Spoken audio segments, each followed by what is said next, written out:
یا بنی اسرائیل اذکروا نعمتی التی انعمت علیکم واوفوا بعہدی اوف بعہدکم وایای فارہبون۔ بنی اسرائیل، چونکہ یہ لفظ پہلی مرتبہ قرآن مجید میں آ رہا ہے تو یہاں تھوڑی سی وضاحت کرنی ہوگی۔ ابن جو عربی میں بیٹے کے لیے آتا ہے ابن، اس میں جو شروع کا حمزہ ہے یہ در حقیقت اضافی ہے، اصل لفظ جو ہے بے نون پر مشتمل ہے، اسی لیے اس کی جمع سالم آتی ہے بنون۔ قرآن مجید میں المال والبنون زینت الحیات الدنیا، تو یہ جو اس کی جمع سالم ہے وہ در حقیقت بنون ہے، اور پھر اس کی حالت نسبی اور حالت جری بنین ہوگا، اور جب یہ مضاف بن جائے گا تو اس کا وہ نون گر جائے گا، تو اے بنی اسرائیل، اے اسرائیل کی اولاد۔ لفظی ترجمہ ہوگا اے اسرائیل کے بیٹوں، لیکن یہ کہ مراد اولاد ہے، اس میں برسبیل تغلیب اگرچہ خطاب مردوں سے ہو رہا ہے جیسے کہ قرآن مجید میں اکثر و بیشتر ہے، لیکن یہ کہ اس میں خواتین بھی شامل ہیں۔ تو یا بنی اسرائیل، اے اسرائیل کے بیٹوں۔ اسرائیل سے مراد کیا ہے؟ اس پر اتفاق ہے، اجماع ہے، حضرت یعقوب کا یہ لقب ہے۔ البتہ یہ لفظ بنا ہے اسر اور ایل دو سے مل کر۔ ایل کا لفظ جو ہے وہ عبرانی زبان میں الہ کے لیے ہے، الہ اور ایل ویسے بھی قریب قریب ہیں، اسی لیے تمام فرشتوں کے نام جبرائیل، میکائیل، اسرائیل، یہ تمام الفاظ کے ساتھ جو ایل آتا ہے یہ در حق اسماعیل بھی سما اور ایل، چونکہ حضرت ابراہیم علیہ السلام نے دعا کی تھی پروردگار بیٹا عطا فرما، اس اعتبار سے جب اللہ تعالیٰ نے بیٹا عطا فرمایا تو اسماعیل نام رکھا، یعنی اللہ نے سن لیا۔ جیسے ہمارے ہاں دیہات میں یہ خاص طور پر جانگلی علاقہ جو کہلاتا ہے، اللہ ڈوایا، اللہ سنیا، یعنی یہ اللہ نے جس کے بارے میں ہماری دعا سنی اور ہماری استدعا کو قبول فرمایا، تو یہ گویا کہ اسماعیل کے معنی یہ ہے۔ تو اسرائیل جو ہے اسر اور ایل سے مل کر بنا ہے۔ عبرانی اور عربی زبان کے بارے میں یہ اختلاف ہے، ایک رائے تو یہ ہے کہ ماں بیٹی کا رشتہ ہے، عربی زبان عبرانی سے نکلی ہوئی ہے، لیکن زیادہ اکثر محققین کی رائے یہ ہے کہ یہ دونوں بہنیں ہیں، کوئی اور کامن زبان تھی سیمیٹک لینگویج ابتدائی جس سے کہ یہ دونوں زبانیں پھر وجود میں آئی ہیں، گویا کہ ان کے درمیان رشتہ جو ہے وہ بہنیں ہونے کا ہے، ماں اور بیٹی کا نہیں ہے، لیکن ظاہر بات ہے کہ مشابہت اور ان کے اندر جو ہے قرب جو ہے اور مناسبت وہ بہت نمایاں ہے۔ اسر کے دو ترجمے کیے ہیں، یہودی علماء تو اس پر بہت زیادہ جزم کے ساتھ قائم ہے کہ اسر سے مراد ہے بطل، یعنی رجل عظیم، جواں مرد، بہت باہمت انسان، اس لیے کہ ان کے ہاں یہ عقیدہ ہے اور بڑی تحریف جو ہوئی ہے تورات میں، اس میں ایسی ایسی باتیں بھی ہیں۔ حضرت یعقوب کی جو مدح کی گئی ہے اس میں اس حد تک مبالغہ ہے کہ حضرت یعقوب کی اللہ تعالیٰ کے ساتھ کشتی ہوئی اور اللہ کو پچھاڑ لیا حضرت یعقوب نے، تو معلوم یہ ہوا کہ یہ تو بڑے بہادر اور بہت جری انسان، اس اعتبار سے وہ بطل اور رجل کا ترجمہ کرتے ہیں اسر کا، لیکن یہ کہ صحیح ترجمہ جو ہے وہ اسر کا ہے بندہ، عبد، اس لیے کہ عربی کا لفظ جو بنا ہے اسیر، اسیری، کوئی کسی کا غلام ہے، اسیر، اسی سے لفظ اسرہ بنا ہے، اسرہ ہے کنبہ، کنبہ بھی آپس میں جڑا ہوا ہوتا ہے، ان کے بندھن ہوتے ہیں دوستی کے، محبت کے، اخوت کے، تو اسی طریقے سے یہ اسر کا لفظ آتا ہے کسی بندھن کے لیے۔ اسیر جو ہے پچھلے زمانے میں جبکہ جیلوں کا رواج نہیں تھا تو اگر کسی شخص کے ذمے کسی کی کوئی رقم ہوتی تھی دینی تو اس شخص کو اس کے حوالے کر دیتے تھے، وہ اس کا ذاتی قیدی ہوتا تھا، ذاتی اسیر، اس کی تحویل میں رہتا تھا، جب تک کہ اس کے اعزاء اقارب آ کر وہ رقم ادا نہ کر دیں وہ شخص اس کی تحویل میں رہتا تھا، وہ اس کا اسیر ہوتا تھا۔ اس اعتبار سے غلام کے معنی میں یہ لفظ جو ہے مستعمل ہے، تو اسرائیل کا ترجمہ ہوگا عبداللہ۔ اذان تو میں عرض کر رہا تھا کہ اسرائیل کا ترجمہ ہوا عبداللہ، گویا کہ اب تک ہم نے یا بنی اسرائیل کا ترجمہ کیا اے اللہ کے بندے کی اولاد، مراد ہے حضرت یعقوب علیہ السلام۔ حضرت یعقوب حضرت اسحاق کے بیٹے ہیں، حضرت اسحاق حضرت ابراہیم علیہ السلام کے دوسرے بیٹے ہیں۔ حضرت ابراہیم کو پہلا بیٹا اللہ نے عطا فرمایا اسماعیل، اسی لیے میں عرض کر چکا ہوں سما اور ایل سے مل کر بنا ہے۔ جو دعا کی تھی انہوں نے، اس دعا کا پہلا جواب جو ملا ہے اللہ تعالیٰ کی طرف سے، اس کی مقبولیت کا جو ظہور ہوا وہ حضرت اسماعیل کی شکل میں۔ پھر یہ کہ حضرت سارہ کو بھی اللہ تعالیٰ نے اولاد دی اور حضرت اسحاق پیدا ہوئے۔ اس وقت یہ جو بشارت دی گئی ہے قرآن مجید میں متعدد مقامات پر آگے چل کر آئے گا کہ حضرت سارہ کے ہاں بھی اولاد ہونے کی جو بشارت حضرت ابراہیم علیہ السلام کو فرشتے دینے آئے تھے، اسی میں یہ بھی تھا کہ نہ صرف یہ کہ تمہیں ایک بیٹا عطا ہوگا بلکہ اس کے بعد پوتا بھی عطا ہوگا، گویا کہ ایک بہت جلیل القدر پوتا۔ اس اعتبار سے ایک رائے یہ ہے کہ یعقوب عقب سے بنا ہے، گویا کہ بشارت میں پہلے ہی سے شامل تھا حضرت یعقوب علیہ السلام کا ذکر بھی، کہ اسحاق کے بعد اسحاق کے ہاں ایک بہت جلیل القدر بیٹے کی ولادت ہوگی اور اس کا نام یعقوب ہوگا، یعنی اسحاق کے بعد آنے والا، بیٹے کے بعد جو پوتا آتا ہے۔ لیکن یہود کی رائے یہ ہے کہ حضرت یعقوب پیدا ہوئے ہیں اپنے بھائی عیسو کے ساتھ، یہ تمام بیٹے ہیں حضرت اسحاق علیہ السلام کے، دو بیٹے پیدا ہوئے بیک وقت، جڑواں بھائی۔ پہلے حضرت عیسو کی ولادت ہوئی ہے، اور تورات کے الفاظ یہ ہے کہ یعقوب اپنے بھائی عیسو کی ایڑیاں پکڑے ہوئے تولد ہوا۔ تو چونکہ حضرت عیسو کے بعد حضرت یعقوب کی ولادت ہوئی ہے، تو گویا کہ اس وجہ سے ان کا نام حضرت اسحاق نے یعقوب رکھ دیا، عقب میں آنے والا، بعد میں آنے والا۔ بہرحال حضرت یعقوب علیہ السلام کے پھر 12 بیٹے ہیں جن کی تفصیل پوری موجود ہے۔ یہ تاریخ جو ہے بڑی ریکارڈڈ ہے، اس لیے کہ بنی اسرائیل کی یہ تاریخ جو ہے books of the old testament میں اس کی پوری تفصیل موجود ہے۔ 4 بیویاں تھی حضرت یعقوب علیہ السلام کی، جن سے 12 بیٹے ہوئے، 3 بیویوں سے 10 بیٹے تھے، اور سب سے چھوٹی بیوی سے 2 بیٹے تھے، حضرت یوسف اور بنیامین، اور ان دونوں سے حضرت یعقوب علیہ السلام کو بڑی محبت تھی۔ حضرت یوسف سے چونکہ یہ تاریخ شروع ہوتی ہے اس اعتبار سے کہ انہیں ان کے بھائیوں نے کنویں میں ڈالا، پھر اللہ تعالیٰ نے وہاں سے ان کے نکلنے کا سامان کیا، پھر مصر پہنچایا، پھر مختلف مراحل سے گزار کر انہیں وہاں ایک بہت اونچی پوزیشن تک پہنچایا۔ تو حضرت یوسف علیہ السلام سے اس اعتبار سے ان کی تاریخ شروع ہوتی ہے۔ 1906 قبل مسیح میں حضرت یوسف علیہ السلام کی پیدائش ہے، جہاں تک صحیح اندازہ کیا جا سکا ہے۔ یوں سمجھئے کہ آج سے تقریباً 4000 سال قبل یہ حضرت یوسف کی پیدائش ہے، اور حضرت یوسف پڑ پوتے ہیں حضرت ابراہیم کے۔ ان میں اگر آپ 200-250 سال کا اور اضافہ کریں تو آج سے کوئی 4500 سال قبل کی شخصیت بنتے ہیں حضرت ابراہیم علیہ السلام۔ حضرت یوسف کے زمانے میں پھر جیسے کہ وہ تفصیل سورہ یوسف میں آئے گی، یہ پورا خاندان آ کر کنعان میں تھے، لیکن وہاں سے آ کر مصر میں آباد ہو گئے۔ مصر میں ان کا بڑا اعزاز ہوا، اکرام ہوا۔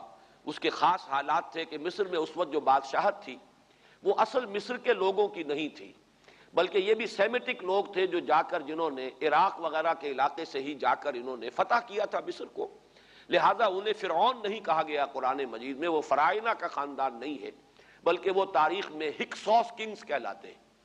تاریخ مصر میں وہ 15واں خاندان کہلاتا ہے وہاں کے بادشاہوں کا، 15th ڈائنیسٹی، اور یہ چونکہ لوکل نہیں تھا اس لیے ان کو فرعون نہیں کہا جائے گا، بلکہ یہ ہکسوس کنگز چرواہے بادشاہ تھے کہ جو عرب کے ان علاقوں سے آئے تھے جزیرہ نما سے، اور وہاں سے وہ چرواہے تھے۔ ان کا تو پیشہ ظاہر بات ہے صحرا میں کیا ہوتا ہے، بھیڑیں بکریاں پالنا، لیکن انہوں نے آ کر مصر کو فتح کیا، وہاں ان کی بادشاہت ہو گئی۔ محسوس ایسا ہوتا ہے کہ ایک سیاسی پہلو موجود تھا۔ وہ جو بادشاہ مصر نے جس طریقے سے اعزاز کیا ہے حضرت یوسف علیہ السلام کا، پھر جو اختیار دیا، جو اقتدار دیا، جو ان کو حیثیت دی، پھر انہیں اجازت دی کہ اپنے پورے خاندان کو بلا لیں، اور پھر مصر کا بہترین جو زرخیز ترین علاقہ تھا وہ انہیں عطا کر دیا کہ یہاں آباد ہو جاؤ۔ جوشن کا علاقہ، یا گوشن بھی کہتے ہیں، جشن بھی کہتے ہیں، یہ جو نائل کا ڈیلٹا ہے کہ جو جا کر آپ کو معلوم ہے کہ دریا جو ہیں جب بہت سی شاخوں میں تقسیم ہو جاتے ہیں سمندر میں گرنے سے قبل، تو وہ ڈیلٹا جو ہے زرخیز ترین علاقہ ہوتا ہے۔ آرٹیفیشل اریگیشن کے اور نظام تو تھے نہیں، جہاں دریا ہی چھوٹی چھوٹی نہروں کی شکل اختیار کر لے وہاں گویا کہ وہ فطری طور پر جو ہے بڑے وسیع رقبے کے اندر اریگیشن ہو سکتی ہے۔ تو اس ڈیلٹا کے علاقے میں بہترین علاقہ ان کو دیا گیا، وہاں آباد ہو جاؤ۔ وہاں یہ رہے ہیں گویا کہ پیرزادوں کی حیثیت سے۔ ابھی ان کے پاس کوئی شریعت نہیں، ابھی کوئی کتاب نہیں ملی، ابھی صرف یہ ایک خاندان ہے، حضرت ابراہیم کی نسل کا ایک خاندان، اس لیے کہ حضرت ابراہیم کی نسل میں حضرت اسماعیل کی نسل ہے کہ جو عرب میں آباد ہو چکی ہے، ان کی نسل میں پھر حضرت اسحاق کے بیٹوں میں سے بھی عیسو کی نسل وہ اور جگہ پر آباد ہو چکی ہے۔ اس اعتبار سے یوں نہ سمجھیے کہ نسل ابراہیم صرف ان پر مشتمل ہے۔ اسی طرح بنی قطورہ تیسری جو آپ کی اہلیہ تھی، ان کی اولاد بھی، تو گویا کہ یہ بہت وسیع حلقہ ہے جو اولاد ابراہیم کا ہے۔ تو اولاد ابراہیم میں سے ایک شاخ ہے جو آ کر، یعنی حضرت یعقوب کے 12 بیٹے اور حضرت یعقوب بھی آ کر یہاں آباد ہو گئے، اور یہاں پھر یہ کچھ عرصے تک تقریباً 100-150 برس تک تو بڑے عیش میں رہے۔ یہ تقریباً یوں سمجھیے کہ 1850 قبل مسیح میں ان کا داخلہ ہوا ہے مصر کے اندر، اور وہاں پر 150 برس جو ہے انہوں نے بڑے عیش میں گزارے ہیں۔ یہ پیرزادے تھے اس لیے کہ بادشاہ معتقد ہو چکا تھا حضرت یوسف علیہ السلام کا، اگرچہ یہ تو ثابت نہیں ہوتا کہ وہ ایمان لایا ہو حضرت یوسف علیہ السلام پر، اس کا کوئی ثبوت نہیں ہے، لیکن معتقد تھا، اور ان کی نیکی کا، پارسائی کا، شرافت کا، ذہانت کا، صلاحیتوں کا اعتراف پوری قوم کو تھا، جس طریقے سے کہ انہوں نے اس ملک کی جو نیا ہے اس کو جس طرح پار لگایا ہے، وہ شدید ترین قحط کا جو ایک دور آیا اس میں سے، اور جتنا بہترین انتظام کیا اس کی بنا پر ان کی صلاحیتوں کے سب معترف تھے۔ تو وہ 130 برس کی عمر میں غالباً ان کا انتقال ہوا ہے، اور 80 برس تک انہوں نے مصر پر گویا کہ جو سب سے زیادہ با اختیار شخص وہاں تھا بادشاہ کے بعد، بادشاہ اپنی جگہ پر تھا، لیکن یہ کہ جو بادشاہ کے بعد سب سے زیادہ با اختیار شخصیت تھی وہ حضرت یوسف کی تھی 80 برس تک۔ اور اس عرصے میں، اور پھر یہ 150 برس جو میں نے عرض کیا ہے کہ اس میں یہ خوب پھلے پھولے، ان کی اولاد جو ہے وہ کثرت کے ساتھ پھیلی، لیکن اس کے بعد وہاں پھر ایک انقلاب آیا۔ اس انقلاب کو آپ کہیں گے جیسے کہ مختلف ممالک میں آتا ہے، اب سنز آف دی سوائل جو اس ملک کے رہنے والے تھے، اصل آبادی قبطیوں کی، انہوں نے بغاوت کی اور ہکسوس کنگز کو نکال دیا، وہ خاندان ختم ہو گیا۔ جب وہ چلے گئے تو جو ہکسوس کنگز کے یہ گویا کہ بہت ہی منظور نظر تھے اور یہ مراعات یافتہ طبقہ تھا بنی اسرائیل کا، حضرت یعقوب کی اولاد کا، اب ان پر عتاب شروع ہوا، اب ان کا زوال آیا۔ تو یوں سمجھیے کہ تقریباً 400 برس اس کے بعد ان کے بڑی ہی شدت کے اور بڑی سخت غلامی کے، رفتہ رفتہ اس میں شدت پیدا ہوتی گئی ہے، لیکن یہ ہے کہ یہ 400 برس اس لیے کہ پھر 1300 قبل مسیح میں 550 برس بعد پھر ان کا ایکسوڈس ہوا ہے مصر سے، جب حضرت موسیٰ علیہ السلام کو اللہ تعالیٰ نے مبعوث فرمایا، پھر حضرت موسیٰ علیہ السلام ان کی نجات کا ذریعہ بنے، اور پھر مصر سے لے کر وہ انہیں نکلے ہیں، معجزانہ انداز میں ہی سمندر کو پھاڑ کر ان کے لیے اللہ نے راستہ بنایا ہے، قدم قدم پر معجزوں سے ان کی تائید کی ہے، کھانے پینے کے لیے صحرائے تیہ میں کچھ نہیں تھا تو من و سلوہ دیا ہے، پانی پینے کے لیے نہیں تھا تو ایک ضرب سے چٹان میں سے 12 چشمے جو ہے اللہ تعالیٰ نے بہا دیے کہ 12 قبیلے ہیں آپس میں لڑے نہ، کہیں پانی پینے پلانے پہ جھگڑا اور کہیں گھوڑا آگے بڑھانے پہ جھگڑا، قبائلی زندگی میں یہ بڑا سینسٹیو ایشو ہوتا ہے، لہذا قد علم کل اناس مشربہم، ہر قبیلے کے لیے ایک گھاٹ معین ہو گیا، تمہارا چشمہ یہ ہے، تمہارا چشمہ یہ ہے، ایک ضرب سے 12 چشمے پھوٹ گئے۔ پھر انہیں وہاں کوہ طور کے قریب پڑاؤ ڈال کر ان کو وہاں چھوڑ کر حضرت موسیٰ علیہ السلام جو ہے اللہ تعالیٰ کی طلبی پر کوہ طور پر گئے ہیں، وہاں تورات عطا ہوئی ہے۔ تو تورات کے عطا کیے جانے کے بعد اب سمجھیے کہ اب ان کی حیثیت ایک امت کی بن گئی، کتاب پر امت کی تشکیل ہوتی ہے۔ یہ امت مسلمہ قرآن مجید کی بنیاد پر امت ہے، جب یہ کتاب دی گئی ہے اس کی بنیاد پر ایک شریعت دی گئی ہے، کتاب دی گئی ہے، کتاب ہدایت ہے، تو اس نے امت کی شکل اختیار کی۔ یہی وجہ ہے کہ لفظ امت جو ہے قرآن مجید میں صرف مکی صورتوں کے اندر، مدنی صورتوں میں استعمال ہوا ہے۔ کنتم خیر امت اخرجت للناس سورہ آل عمران میں، کذالک جعلناکم امۃ وسطا لتکونوا شہداء علی الناس ویکون الرسول علیکم شہیدا، یہ سورہ بقرہ میں آگے چل کر آ جائے گا۔ تو اصل میں جیسے تشکیل امت جو ہوئی ہے وہ در حقیقت مدنی دور میں آ کر ہوئی ہے جبکہ شریعت عطا کی جا رہی ہے۔ اسی طریقے سے یہ ایک خاندان تھا، حضرت ابراہیم کی نسل کی ایک شاخ، اس نے امت کی حیثیت اختیار کی ہے جبکہ صحرائے تیہ میں جب ان کا قیام تھا اور اس صحرائے سینا میں، اور وہاں پر پھر حضرت موسیٰ علیہ السلام کو تورات دی گئی اور شریعت دی گئی، تب سے یہ امت ہے، اور یہ ہے 1300 قبل مسیح۔ 610 عیسوی میں، اب سمجھیے 1300 وہ جمع کیجئے، 610 یہ جمع کیجئے، 1910 برس بعد پھر حضور صلی اللہ علیہ وسلم پر قرآن مجید کی وحی کا آغاز ہوا، اور 622 میں حضور نے ہجرت فرمائی، اور اس کے بھی کوئی 2 سال یا 1 سال کے بعد جو ہے یہ آیات نازل ہو رہی ہیں جو ہم اس وقت پڑھ رہے ہیں۔ تو یہ سارا جو ہے تاریخی پس منظر ذہن میں رکھیے کہ یہ تقریباً 2000 برس کی تاریخ جو ہے ان کی بحیثیت امت، ویسے تو ان کی تاریخ اگر شروع کریں گے بنی اسرائیل تو حضرت یعقوب سے شروع ہونی چاہیے، اور وہ اس سے زیادہ ہو جائے گی طویل، لیکن در حقیقت امت کی حیثیت سے ان کی تاریخ 2000 برس کی شمار ہوگی کہ 1300 قبل مسیح میں جب ہجرت کی ہے حضرت موسیٰ علیہ السلام نے اپنی قوم کو لے کر مصر سے، اور جب صحرائے سینا میں آئے ہیں، سینائی پیننسولا میں، اور پھر کتاب ملی ہے، تورات عطا کی گئی، شریعت عطا کی گئی، تب سے اس کا امت کی حیثیت سے آغاز ہوا۔ ایک بات اور نوٹ کر لیجئے، ان کو امت مسلمہ کیوں نہیں کہا گیا؟ اس کے لیے اس کا ایک سبب ہے۔ در حقیقت امت مسلمہ کا لفظ یا خیر امت یا امت کا لفظ جو ہے اس موجودہ امت کے لیے اس لیے استعمال کیا گیا ہے کہ یہ امت کسی ایک نسل پر مشتمل نہیں ہے۔ یہ امیین اس کے نیوکلیس ہے، لیکن یہ کہ ہر نسل کے لوگ اس میں آ کر شامل ہوئے ہیں، ہر قوم جو ہے اس میں آ گئی ہے، اس لیے اس کا نام جو ہے وہ صفاتی ہے، امت مسلمہ۔ لیکن چونکہ یہ سابقہ امت مسلمہ ایک ہی نسل پر مشتمل ہے، حضور صلی اللہ علیہ وسلم سے پہلے کسی نبی اور کسی رسول کی بعثت اس کی قوم سے باہر نہیں ہوئی ہے، کسی ایک خاص قوم کی طرف بعثت ہوئی ہے، کسی خاص علاقے کی طرف بعثت ہوئی ہے۔ بعثت عمومی الی کافۃ الناس یہ صرف محمد الرسول اللہ صلی اللہ علیہ وسلم کی امتیازی شان ہے۔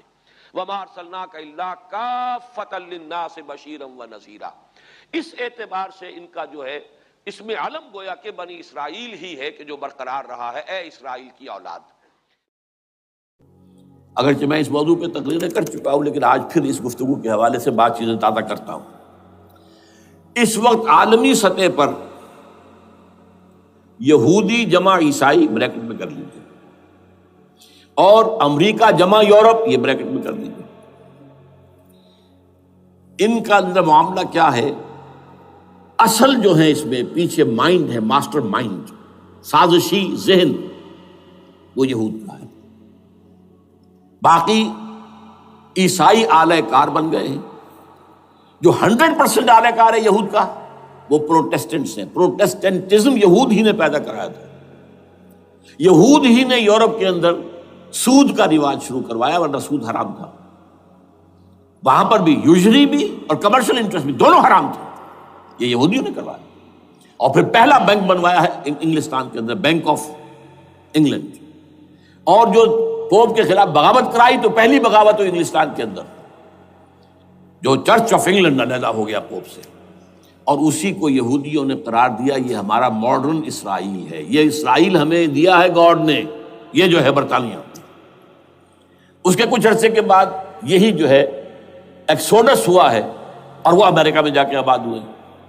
لہذا امریکہ کو بھی جیوز نے کہا ہے دس از اندر اسرائیل، یہ ہے ہمارے اصل اسرائیل، ماڈرن اسرائیل یہ ہے۔ اس لیے کہ جو انہیں وہاں پر اقتدار حاصل ہوا ہے، جو قوت حاصل ہوئی ہے، جس قدر دولت انہوں نے وہاں جمع کی ہے، وہاں کے جس طریقے سے جکڑ لیا ہے حکومتوں کو، فرنگ کی رگے جہاں پنجے یہود میں ہے۔ ٹھیک 100 سال پہلے علامہ اقبال یہ مشاہدہ کر کے آ گئے تھے یورپ میں، اور کون دیکھنے والا تھا کہ وہاں کیا ہو رہا ہے، بیہائنڈ دی سین کیا ہے، سامنے کیا ہے، پردے کے پیچھے کیا ہے۔ فرنگ کی رگے جہاں پنجے یہود میں۔ اس وقت فرنگ کا امام تھا برطانیہ، یہ وہ سلطنت تھی جس پر سورج کبھی غروب نہیں ہوتا تھا۔ آج وہ فرنگ کا امام امریکہ ہے۔ یہ برطانیہ تو اب وہ جو ایک نظم ہے کہ بچپن میں پڑھی تھی، London bridge is going down going down going down, اس کی مثال ہے۔ برطانیہ کی کوئی حیثیت ہی نہیں، ورلڈ پاور کی حیثیت نہیں ہے، وہ تو چھوٹا بھائی اس نے بنا رکھا امریکہ نے اپنا، تو اس حیثیت سے جو ہے اس کی کوئی حیثیت ہے، ورنہ کوئی اور حیثیت نہیں۔ بہرحال ان دونوں میں یہ ہے کہ پیچھے ماسٹر مائنڈ، سازشی ذہن، پلاننگ، سکیم ساری یہودیوں کی۔ اعلی کار امریکہ سب سے بڑھ کر، اس کے بعد برطانیہ ہے، اور اس میں اصل پروٹیسٹنٹس، ان میں بیپٹسٹ، ان میں اس سے بھی آگے بڑھ کر ایونجلسٹ، جن کو کہتے ہیں بورن اگین کرسچنس، جن کو کہتے ہیں نیو کنزرویٹو کرسچنس، یہ تمام اصطلاحات آپ اخبارات میں پڑھتے ہوں گے، ان کو گروپ کر لیجیے۔ یہ اصل اعلی کار، ان کو ایک نیا نام دیا گیا ہے کرسچین زائنسٹ۔ ایک یہودی زائنسٹ ہیں، سارے یہودی زائنسٹ نہیں ہیں، بہت سے یہودی ہیں جو یہ زائنسٹ کے مخالف ہیں۔ چنانچہ میری ہوسٹن میں ملاقات ہوئی تھی ڈاکٹر وشو گرانٹ، بہت بڑا پروفیسر ایمیریٹس یہودی، لیکن یہ کہ اس نے کہا، بڑے اجتماع میں کہا، ہمارا اجلاس تھا وہاں پر، ہم نے یہ جو ہے بلایا تھا ایک یہودی، ایک عیسائی اور ایک مسلمان، تینوں جو ہیں وہ تقریریں کریں۔ اس نے کہا تھا کہ وی آر ناٹ سپورٹنگ اسرائیل۔ اس نے وہ عیسائی جو آیا ہوا تھا پروفیسر، اس کی طرف they are supporting Israel, we are not supporting Israel. اسی طرح میری جو ہوئی تھی round table conference, round table, اس میں ایک یہودی پروفیسر تھے، وہ ہسٹری کے پروفیسر، میں نام بھول رہا ہوں ان کا، انہوں نے کہا آئی ایم اینٹی زائنزم، میں زائنزم کے خلاف ہوں۔ تو زائنسٹ جو ہے اصل میں ایک سیکولر یہودیوں کی تحریک ہے، اور اس کے سب سے بڑے سپورٹرز کرسچن زائنسٹ وہ امریکہ میں بیٹھے ہوئے۔ تو یہ ہے صورتحال۔ یہ جان لیجئے کیتھولکس جو ہیں یہ اتنے پرو یہودی نہیں ہیں، اب رفتہ رفتہ وہ بھی اس کے اندر آ کر شامل ہو گئے۔ یورپ جو ہے زیادہ Catholics, Roman Catholics, Roman Catholics کا یہ بھی آپ نے جملہ پڑھ سنا ہوگا کہ یہ جو ترکی جو ہے ہمارا ملک، یہ جو کوشش کرتا رہتا ہے گھسنے کی یورپین یونین کے اندر، تو ایک دفعہ جان شراق نے کہا تھا، بڑا پیارا جملہ تھا، Why doesn't Turkey understand that we are a Christian club؟ یہ ہماری جو یونین ہے یورپین، یہ تو کرسچین کلب ہے، وہ مسلمان ہے، وہ کس وجہ سے آنا چاہتا ہے اندر؟ کیوں تو خود داخل ہونا چاہتا ہے؟ Why doesn't Turkey understand that we are a Christian club؟ لیکن یہ ہے رومن کیتھولکس، اور ان کا میں بعد میں آپ کو بتاؤں گا۔ یہی آپ کو معلوم ہے کہ یورپ نے عام طور پر اسرائیل کا اتنا ساتھ نہیں دیا جتنا جو امریکہ دیتا رہا ہے، اور کسی درجے میں ان کے دلوں میں سافٹ کارنر جو ہے عرب فلسطینیوں کے لیے بھی رہا ہے۔ یہ معاملہ ایران کے بارے میں بھی رہا ہے، جس قدر سٹرانگ ایکشن امریکہ لینا چاہتا ہے، یہ جو ہے اس کے ساتھ نہیں ہے۔ تو یہ تھوڑا سا فرق ہے، وہ میں اس کا ایک بنیاد بعد میں بتا دوں گا آپ کو۔ بہرحال ان کا ایک جو ایجنڈا ہے وہ دو، سمجھیے کہ دو اس کے نکات ہیں، دو رسیوں کے مانند یہ آپس میں بٹا ہوا ہے۔ پہلا، عالم اسلام کے مادی اور مالیاتی وسائل، خصوصاً تیل پر قبضہ، یہ ان کا دنیاوی اعتبار سے، دولت کے اعتبار سے، وسائل کے اعتبار سے اس وقت کا ایجنڈا ہے۔ ویسے تو اس سے اوپر وہ چاہتے ہیں پوری دنیا پر، وہ تو بات کی بات ہے، لیکن ابھی نہ وہ روس کو چھیڑ رہے ہیں نہ چین کو چھیڑ رہے ہیں۔ چین تو ان کا سب سے بڑا جو ہے بزنس پارٹنر ہے، سب سے بڑا، اور چین کو رفتہ رفتہ وہ اپنی لائن پر لا رہے ہیں۔ اب تو صرف یہ کہ وہ ایک پارٹی گورنمنٹ وہاں رہ گئی ہے جو کہ کمیونزم کے دور کی یادگار ہے، باقی ان کی جو اکانومی ہے وہ تو آ چکی ہے اسی رخ کے اوپر جو یورپ کی ہے، مغرب کی ہے۔ نمبر دو ایجنڈا کیا ہے؟ دنیا میں کہیں بھی اسلام کے بحیثیت ایک نظام زندگی ظاہر ہونے کا کوئی موقع نہیں دینا۔ We have to nip the evil in the bud at any cost۔ یہ ان کے ایجنڈے کا دوسرا بڑا ہے۔ یہ دو ہے انٹرٹوائنڈ، جیسے آپ لڑیوں کو بٹ دے کر رسی بناتے ہیں، ایسے یہ دو لڑیے ہیں۔ اسلام کا پولیٹیکل سوشو اکنامک سسٹم کہیں نہ آ جائے دنیا میں، ہو نہ جائے آشکارا شر پیغمبر کہیں، یہ ابلیس نے کنکلوڈ کیا ہے۔ مجھے ابلیس کی مجلس شورا ہے، ہو نہ جائے آشکارا شر پیغمبر، کہیں ایسا نہ ہو کہ پیغمبر کی شریعت دنیا کے سامنے آ جائے، پیغمبر کا نظام آ جائے۔ الحذر، آئین پیغمبر سے 100 بار الحذر، حافظ ناموس زن، مرد آزما مرد آفری، یہ معاشرتی نظام ہو گیا۔ موت کا پیغام ہر نوع غلامی کے لیے، نہ کوئی فخور و خاکہ نہ گدائے رہنشی، یہ سیاسی نظام آ گیا، اور کرتا ہے دولت کو ہر آلودگی سے پاک و صاف، منعموں کو مال و دولت کا بناتا ہے امین۔ تم دولت کے امین و مالک نہیں ہو، اور اس سے بڑھ کر اور کیا فکر و عمل کا انقلاب، بادشاہوں کی نہیں اللہ کی ہے یہ زمین، ان الارض للہ۔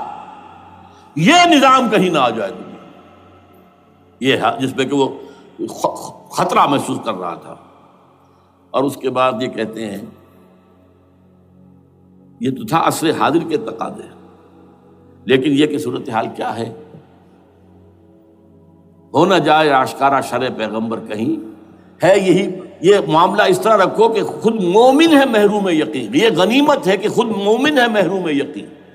ہمیں اگر کوئی سہارا ملتا ہے تو اس سے کہ مومنوں کو بھی، نام نہاد مسلمانوں کو بھی اپنے اس نظام پر یقین نہیں، وہ نماز پر یقین رکھتے ہیں، روزے پر رکھتے ہیں، زکوٰۃ کو بھی دو اللہ تعالیٰ جس کو توفیق دیتا ہے، حج کرتے ہیں، عمرے کرتے ہیں، یہ ہے سب، لیکن یہ کہ یہ غنیمت ہے، چشم عالم سے رہے یہ پوشیدہ یہ آئین تو خوب۔ وہ ابلیس کہتا ہے کہ یہ آئین چشم عالم سے پوشیدہ رہنا چاہیے، یہ غنیمت ہے کہ خود مومن ہے محروم یقین۔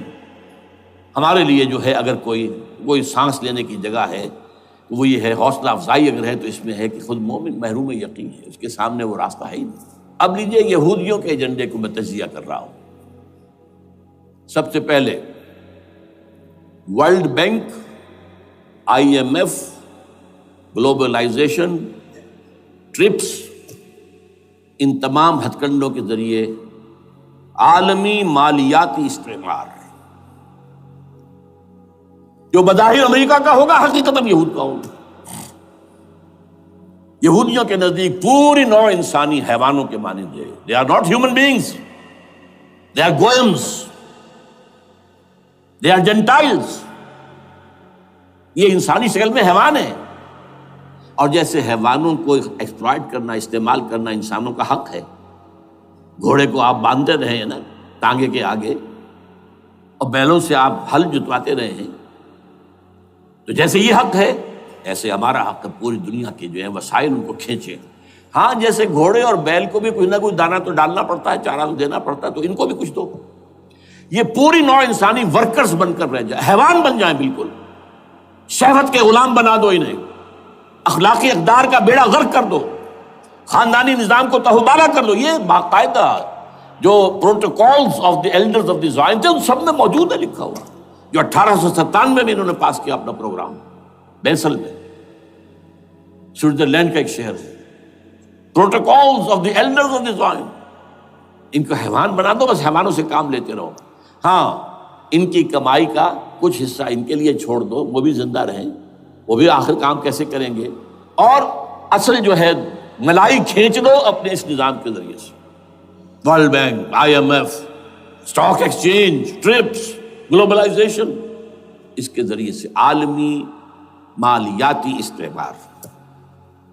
نمبر 2، ایک ہے ان کا ایجنڈا، یہ تو عالمی ہے، دوسرا ایجنڈا کیا ہے؟ وہ لوکل ہے۔ وہ کیا ہے؟ گریٹر اسرائیل کا قیام، جس میں مصر کا سارا زرخیز علاقہ شامل ہوگا، جو ڈیلٹا کا علاقہ کہلاتا ہے اس کا، جہاں کے اس وقت کے بادشاہ نے، حضرت یوسف علیہ السلام کے زمانے کے بادشاہ نے، وہ فرعونہ کے خاندان میں سے نہیں تھا، وہ عرب تھا، عربوں ہی سے کسی وقت کوئی قوم آئی تھی جو کہ مصر پر قابض ہو گئی تھی، اس نے حضرت یوسف کے خاندان کو لا کے وہاں آباد کیا۔ بہترین جشن کا علاقہ کہلاتا ہے، بہترین۔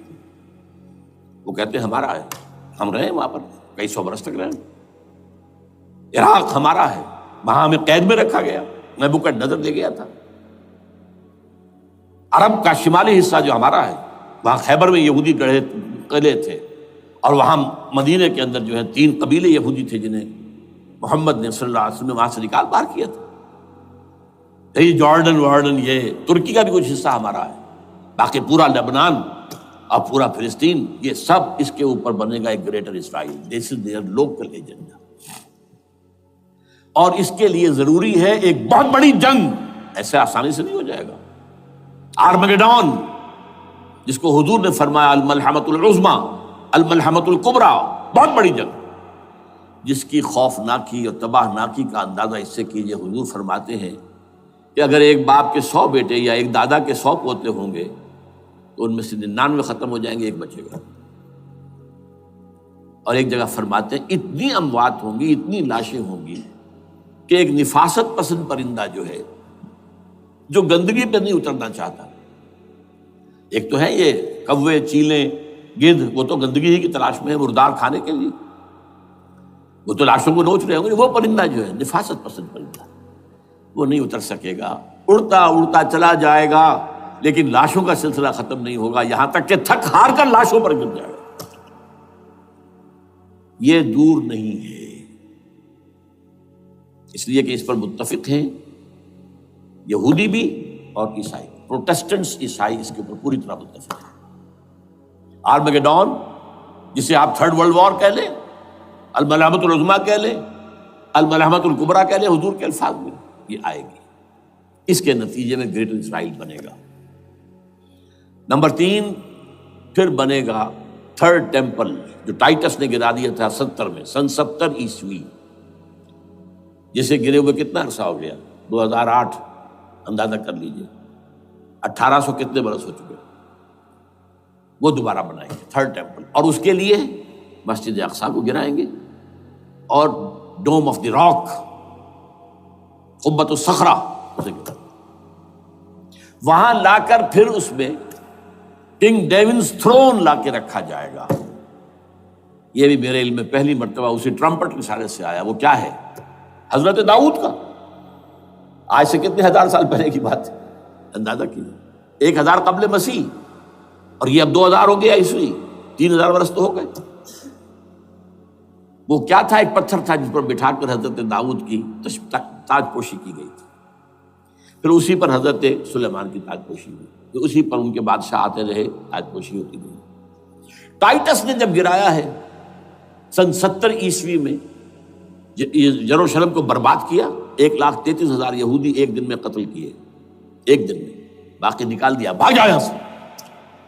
اس کو کہتے ہیں diaspora, that started in 70 AD، یہ منتشر ہو گیا، جس کا جہاز سنگھ سمایا چلا گیا، یورپ میں چلے گئے، شمالی افریقہ میں، مسلمان ملکوں میں، انڈیا میں آ گئے، ایران میں آ گئے، سب جگہ وہاں سے نکال دیے گئے، ڈائسپورا۔ بہرحال وہاں سے وہ ٹائٹس وہ پتھر لے گیا، وہ روم میں لے گیا، روم سے کسی طرح وہ آئرلینڈ پہنچ گیا۔ آئرلینڈ پیور کیتھولک ملک ہے، آپ کو معلوم ہوگا، اور وہاں پر پروٹیسٹنٹس کی اور کیتھولکس کی جنگیں ہوتی رہتی ہیں۔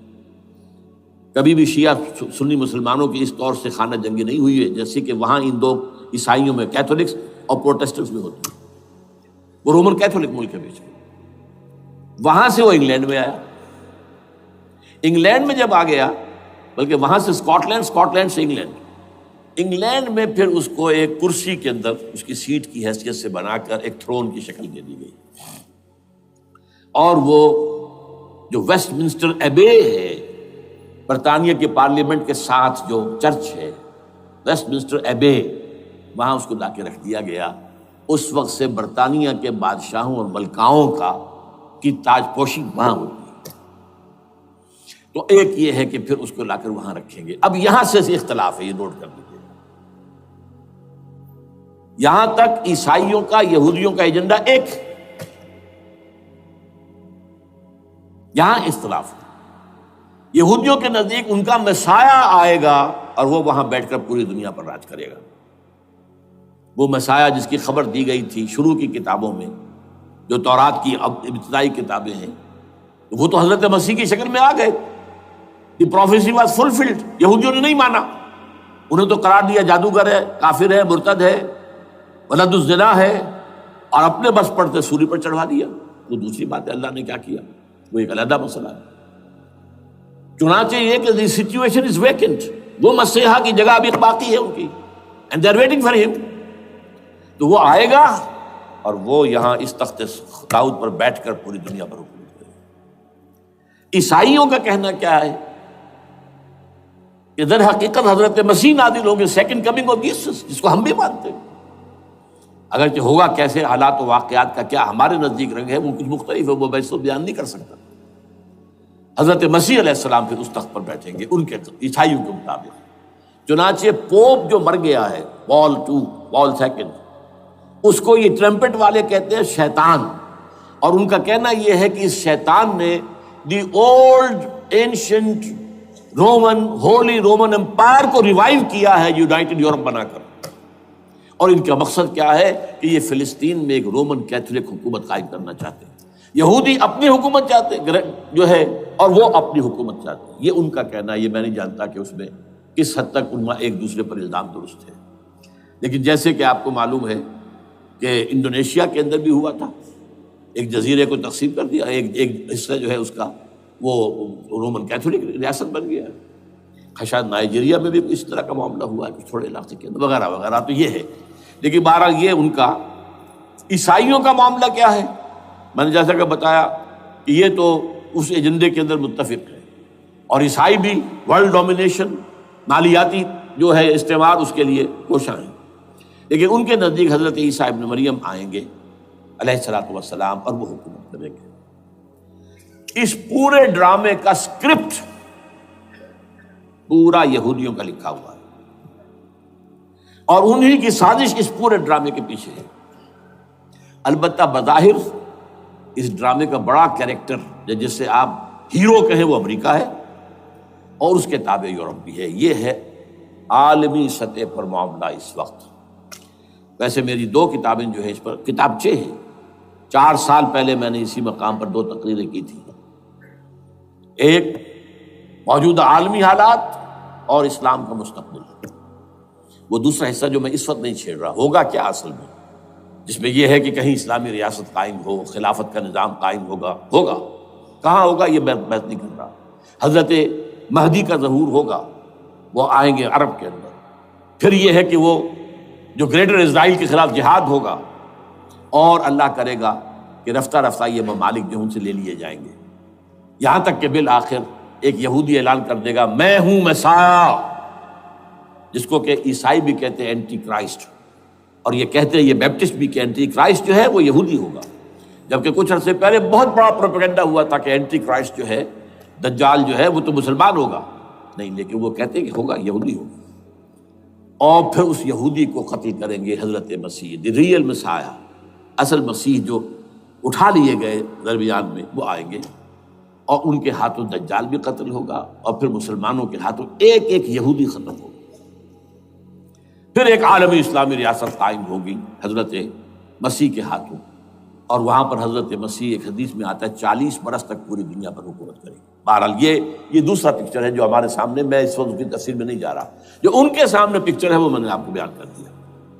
اب اس میں تجزیہ کیجئے افغانستان پر حملے کا اصل سبب، جو میں نے 2 بتایا نا، 2 لڑیاں ہیں ان کے ایجنڈے کی. ایک اسلام کہیں ظاہر نہ ہو جائے، اسلام کا نظام ظاہر نہ ہو جائے، اور ایک مسلمانوں کے مالیاتی، خاص طور پر تیل کے وسائل پر قبضہ.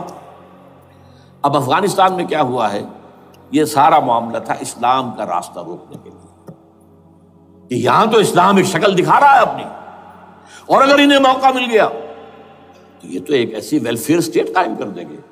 زکوٰۃ کا نظام قائم ہو جائے گا تو اعلیٰ ترین ویلفیئر اسٹیٹ قائم ہو جائے گی.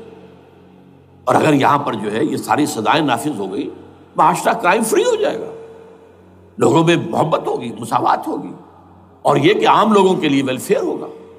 اور یہ سامنے نظام آ گیا تو پھر ہمارا یہ نظام کیپٹلزم یہ کہاں رہے گا، اس کو تو منہ چھپانے کی جگہ نہیں ملے گی. لہذا افغانستان پر حملے کا اصل موٹیو یہ ہے. البتہ یہ ساتھ ہی یہ بھی تھا کہ افغانستان کے راستے سے سینٹرل ایشین سٹیٹس جو ہیں ان سے پائپ لائنیں لا کر، اور وہ پھر کہیں گوادر کے آس پاس سمندر تک لائے جائے، تاکہ ہم وہاں کے جو ہے ڈرین کر سکیں جو تیل اور گیس کے ذخائر ہیں سینٹرل ایشین سٹیٹس کے اندر، جو مسلمان سٹیٹس ہیں. تو اس کے لیے راستہ جو ہے وہ لینا چاہتے تھے افغانستان سے. اب وہ جہاں تک افغانستان کا تعلق ہے تو ان کے قبضے میں ہے، جب چاہیں کر لیں. اب پاکستان کا معاملہ جو تھا وہ جیسا کہ میں نے کہا کہ اس کا راستہ وہ رک گیا، جبکہ انہیں واپس جانا پڑ گیا. لیکن انہوں نے افغانستان میں کوشش کی. طالبان کے زمانے میں یونیکول جو ہے ان کی سب سے بڑی جو ہے کمپنی ہے، اس نے مذاکرات کیے. وہ دیکھ کر حیران رہ گئے کہ یہ ان پڑھ، یہ ملے ملاٹے جو ہیں یہ تو بڑے ٹف بارگینر ہیں. اس طریقے سے پاؤں جما کر طالبان نے جو ان کے ساتھ مذاکرات کیے ہیں اور ان سے اپنی شرطیں پیش کی ہیں کہ وہ گھبرا کر بھاگ گئے. یہ صورتحال بھی تھی افغانستان پر قبضہ کرنے میں. لیکن یہ ہے کہ اصل کیا تھا کہ وہ اسلام کی کوئی شکل دنیا کے سامنے نہ آنے پائے، جو ان کا میجر ہے. اسی لیے پورا عالم کفر جمع ہے، امریکہ، یورپ، روس، چین، سب جمع ہے. بھارت تو ہے ہی ہے، یہ سب جمع ہے. آپ نے یاد ہو گیا جب لال مسجد کا حادثہ ہوا ہے اور ہمارا یہ بدبخت اور بدمعاش انسان، اس نے صرف خود جان بوجھ کر اسے بڑھایا، ایک پھنسی کو پھوڑا بنایا، اس میں پھر شگاف دیا اور شاباش لی ہے. امریکہ سے شاباش آ گئی، نیٹو سے شاباش آ گئی، رشیا سے شاباش آ گئی، چائنا سے شاباش آ گئی. وہ چونکہ محسوس کر رہا تھا کہ اندرون ملک تو میری اب کشتی ڈگمگا رہی ہے، ڈاواڈول ہے. I have to have more support from outside. اور for that I have to do it. کہ دیکھو میرے عین قلب میں پاکستان کے یہ پھوڑا نکل آیا تھا، یہ بنیاد پرستی کا اور یہ شدت پسندی کا اور یہ تنگ نظری کا اور یہ فلاں کا، یہ دہشت گردی کا، اور میں نے دیکھو کیسے اس میں چیرا دیا ہے، کتنے لوگوں کو ختم کر دیا ہے. اچھا، اس میں یہ بھی ذہن میں رکھیے کہ افغانستان کے بارے میں یہودیوں کے علم میں ہے کہ حضور کی حدیثیں کیا ہے. حضور کی حدیث ہے یخرج من خراسان رایات سود، خراسان کے علاقے سے کالے جھنڈے لے کر فوجیں چلیں گی. لا یردھا شیء، کوئی طاقت ان کو رخ نہیں موڑ سکے گی. حتیٰ تنصب بیلیا، یہاں تک کہ وہ آ کے بیت المقدس میں جھنڈے گاڑ دیے جائیں. دے نو اٹ، یہ جان لیجیے یہ لوگ پڑھے لکھے لوگ ہیں. میں آپ کو ایک واقعہ سناتا ہوں. جب 1967 میں یہودیوں کو فتح ہوئی بہت بڑی، اور پورا یروشلم اب ان کے قبضے میں آ گیا، ایسٹ یروشلم جو کہ ابھی جارڈن کے قبضے میں تھا. تو جب موشے دایان تھا وہ کانا، وہ داخل ہوا فاتح کی حیثیت سے، تو اس کے ساتھ ایک ربائی تھا بہت بڑا، چیف ربائی یہودیوں کا بہت بڑا عالم، اور وہ رو پڑا. تھا تو فتح کا وقت، خوشی کا، رویا. So this is the beginning of the end, یہ الفاظ آئے اخبارات کے اندر. گویا کہ اب یہ آخری ڈرامہ جو ہے شروع ہو گیا ہے. وہ آخری ڈرامہ انہیں معلوم ہے ان کی تباہی پر ختم ہونا ہے. اس میں حضرت مسیح کے نزول کے بعد یہ ٹرمپٹ والا بھی لکھتا ہے کہ 80% یہودی قتل ہو جائیں گے. اور میں سمجھتا ہوں کہ 20% اگر صحیح ہے اس کی بات، تو وہ ہوں گے جو اب حضرت مسیح پر ایمان لے آئیں گے. باقی 80% اپنے اس کفر پر اڑے رہیں گے اور قتل ہوں گے. اسی طرح حضور کی ایک حدیث ہے کہ جب یہودیوں کا قتل عام ہو رہا ہوگا، اگر مسلمان قتل کریں گے، تو اگر کسی درخت کے پیچھے یہودی چھپا ہوگا تو درخت پکارے گا، اے مسلمان، ہاں عبداللہ آؤ ادھر، یہ میرے پیچھے یہودی چھپا ہوا، قتل کرو اسے. کسی پتھر کے پیچھے چھپے گا تو پتھر بولے گا، سوائے ایک درخت غرقد کے، کہ غرقد یہودیوں کا درخت ہے، وہ پناہ دے گا. اور آج اسرائیل میں سب سے بڑی پلانٹیشن غرقد کی ہے. They know it. اسی لیے افغانستان، خراسان، یہ افغانستان کا ہارٹ ہے افغانستان. اور یہ بھی جان لیجئے ہمارا جو مالاکنڈ سے اوپر کا علاقہ ہے یہ بھی خراسان کا حصہ ہے، اولڈ خراسان، جیسے گریٹر خراسان کہا جاتا ہے ہسٹری میں. ایک میں نے ایرانی سے پوچھا تھا اس کے بارے میں، تو اس نے کہا خراسان ہمارا ایک صوبہ ہے. میں نے کہا وہ تو مجھے معلوم ہے، جس کا دارالخلافہ مشہد ہے اور یہ ان کا مقدس شہر ہے، وہ تو اسے مکے کی طرح سمجھتے ہیں. بہرحال میں نے کہا میں پوچھ رہا ہوں پرانا خراسان بزرگ. تو خراسان بزرگ کا انہوں نے بتایا پورا افغانستان اس میں شامل. اور پھر یہ اسٹیٹس جو ہیں سینٹرل ایشین اسٹیٹس، اور ایران کا ایک حصہ اور پاکستان کا ایک حصہ، یہ جو مالاکنڈ کہلاتا ہے. اور یہ بڑی معنی خیز بات ہے کہ وہی مالاکنڈ سے تحریک چلی ہے جو اصل تحریک ہے طالبان پاکستان، وہ سوات سے چلی ہے. بہرحال اس وجہ سے، اس پہلو سے یہ جو ہے افغانستان پر حملے کا سب سے بڑا سبب وہ تھا. دوسرا جو تھا وہ یہ کہ ان کو جو پائپ لائن لے کے آنی تھی اس کے لیے، لیکن وہ ظاہر بات ہے کہ اس میں جو ہے جو طالبان نے وہ ان کی چکمے میں نہیں آئے. اس پر ایک کتاب ہے کہ جو انگریزی میں ہے عابد اللہ جان کی، Afghanistan the genesis of the last crusade. Afghanistan سے آخری صلیبی جنگ کا سلسلہ شروع ہو رہا ہے. بہت جو ہے چشم کشا ہے، معلومات افزا ہے، انگریزی میں ہے. اچھا، عراق میں معاملہ برعکس تھا. عراق میں تیل کا معاملہ بھی تھا تو صرف امریکہ کا تھا. جو یورپ ہے وہ زیادہ تر کیسپین کے ایریا کے تیل کی طرف نگاہیں رکھتا ہے. یہ جو ہے یہ اصل میں سارا جو ہے یہ امریکہ کا معاملہ ہے. اور دوسری طرف یہ کہ یہاں کو مذہبی سلسلہ نہیں تھا، حالانکہ تھا، وہ یہودیوں کا تھا. وہ کیا تھا؟ Extension, first step towards the establishment of Greater Israel. یہ بات اچھی طرح سمجھ لیجیے. یہاں پہ تیل کا معاملہ بھی میں نے کہا تھا نا، دو لڑیاں ہیں جو چل رہی ہیں. تیل کا معاملہ یہاں خاص طور پر عراق کے اندر زیادہ، افغانستان میں بہت کم. لیکن یہ کہ یہاں پر بھی جو اصل ہے بیہائنڈ دی سین، جو اصل چیز کیا ہے کہ گریٹر اسرائیل کے قیام کی طرف پہلا قدم. میں یاد دلاتا ہوں آپ کو کہ فرسٹ گلف وار ہوئی تھی جس میں عراق کا بھرکس نکال دیا گیا تھا. اس کے اختتام پر کہا تھا شوارز کرافٹ، جو ان کا کمانڈر ان چیف تھا الائٹ فورسز کا، اس نے صاف کہا تھا، مجھے آج تک ایک ایک لفظ یاد ہے، we fought this war for the protection of Israel.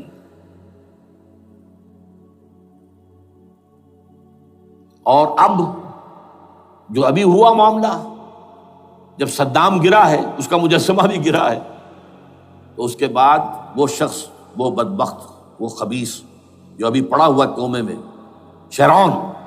Sharon نے کہا تھا ان قریب عراق پر ہماری حکومت ہوگی، اور اس سے پہلے تو ہم صرف عراق میں سے یوفریٹس تک کا علاقہ مانگتے تھے، دریائے فرات تک کا، اب ہمارا مطالبہ یہ ہے کہ ہم تو در حقیقت دجلہ تک جائیں گے، دجلہ، تاکہ پورا کا پورا جو فرٹائل جو دو آبا ہے دجلہ اور فرات کے درمیان کا بہترین علاقہ، وہ سارا ہمارے پاس۔ اس سے آپ اندازہ کر لیجئے کہ یہ دونوں چیزیں جو ہیں دونوں جگہ موجود ہیں۔ وہاں مذہبی زیادہ ہے افغانستان کا، لہذا یہاں بہت بڑی جو ہے کولیشن بن گئی۔ عراق میں تو وہ کولیشن نہیں بن سکی، یورپ بھی ساتھ نہیں آیا، یورپ بھی ساتھ نہیں آیا، امریکہ had to go it alone, اسے کرنا پڑا ہے۔ زیادہ سے زیادہ کوئی ٹوکن، آسٹریلیا کا کوئی ٹوکن معاملہ جو ہے وہ برطانیہ کا کچھ شاید ٹوکن ٹائپ جو ہے، وہی یہ کامن ویلتھ پرانی جو ہے چلی آ رہی ہے، اس میں شاید کینیڈا کا، باقی تو کوئی نہیں۔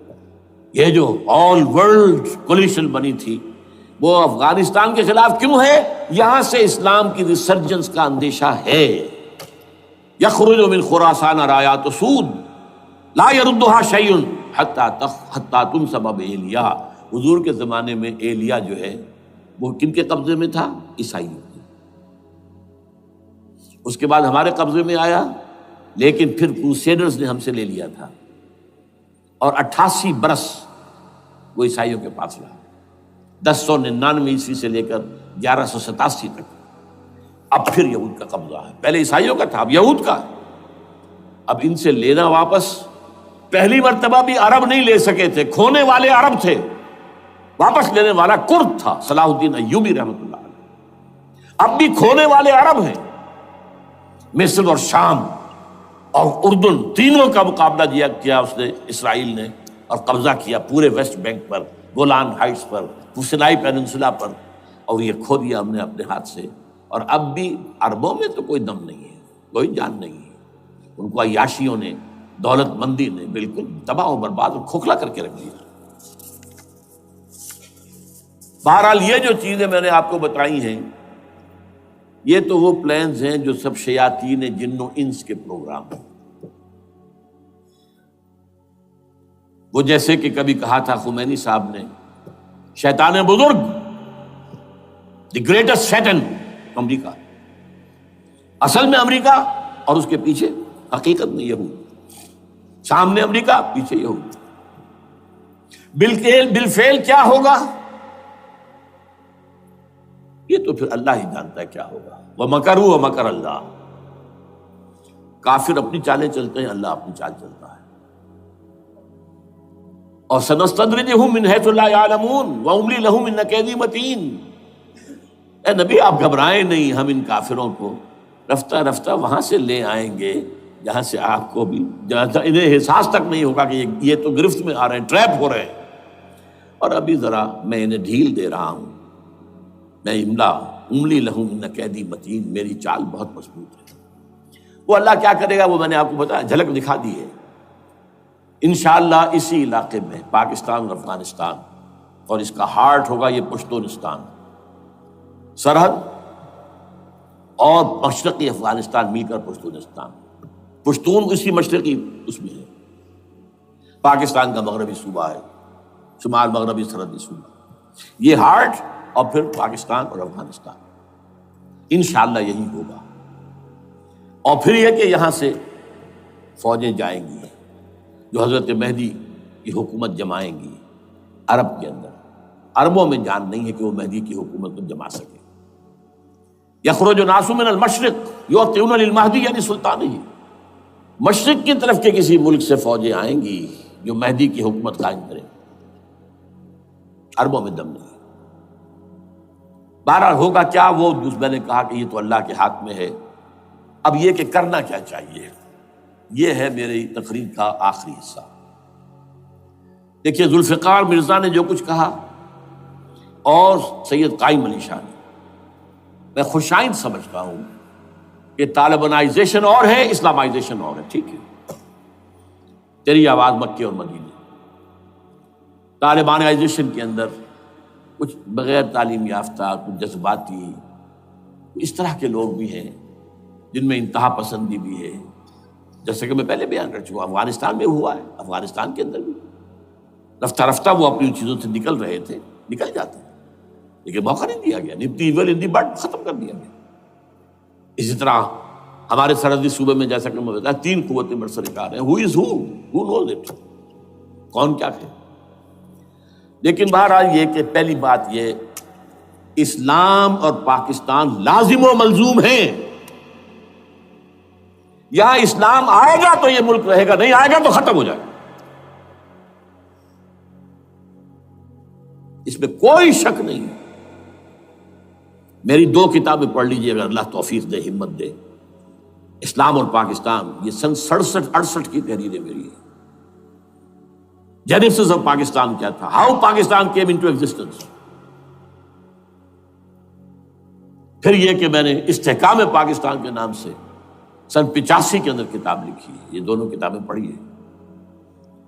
پاکستان کا کوئی جواز نہیں اگر یہاں اسلام نہ آئے، اور واقعتاً ہم جواز کھو چکے ہیں. یہ تو اللہ تعالیٰ ہمیں مہلت دے رہا ہے. لیکن اب یہ سمجھ لیجئے، یہ اللہ تعالیٰ کی طرف سے ایک خاص مہلت ہے، اور شاید آخری مہلت ہے جو ہمیں مل رہی ہے. یہاں اسلامائزیشن نہ ہوا تو یہ ملک نہیں رہے گا.